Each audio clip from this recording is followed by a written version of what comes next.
Most humans offer most of their vibration, and so their point of attraction is mostly caused by what they are observing. And since they are using their visual sense and auditory sense, in other words, you're using your physical senses to observe, you're observing all kinds of different vibrational things. You're watching things on television or reading things in your newspapers. So you are locking onto things because they're around you to see, not being very picky or selective. It's just there to see, so you see it.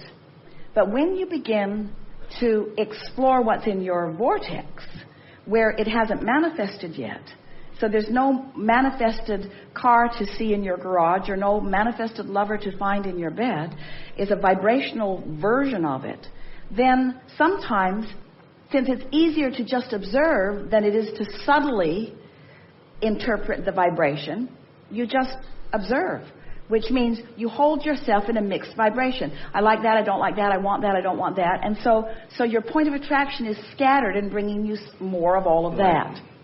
Once you decide that you're going to explore the subtle vibrations, which means you have to feel your way there, you can't just observe, then what happens is you think and feel and think and feel and think and feel. You have to be aware. Esther would say to Jerry as they were driving sometimes, she would say, I don't know what I was thinking about, but I don't feel good. And he'd say, well, what conversation were you having in your mind?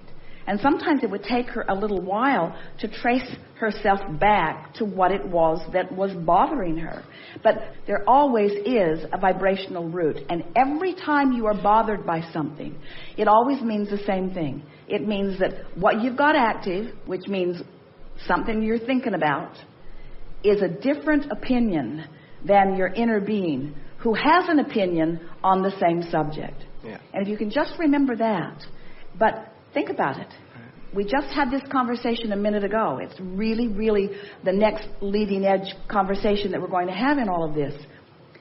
Your inner being is always more general. Ooh. You're the specific part of it.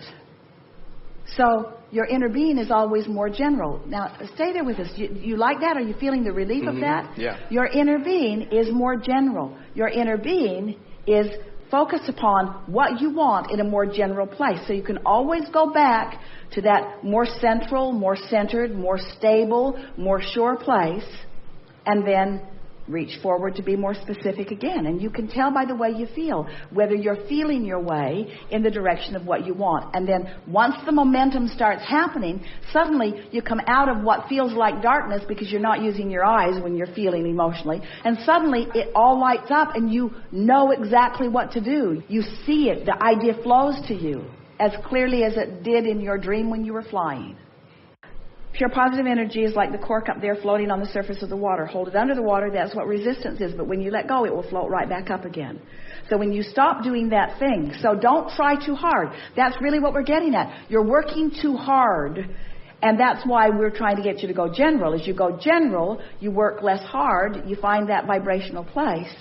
Friends, we're out here on the leading edge of this, and we're going to stay here and go beyond where we are. But if you will let this week be the opportunity to use your power of general deliberately and then enjoy the specifics that fill in.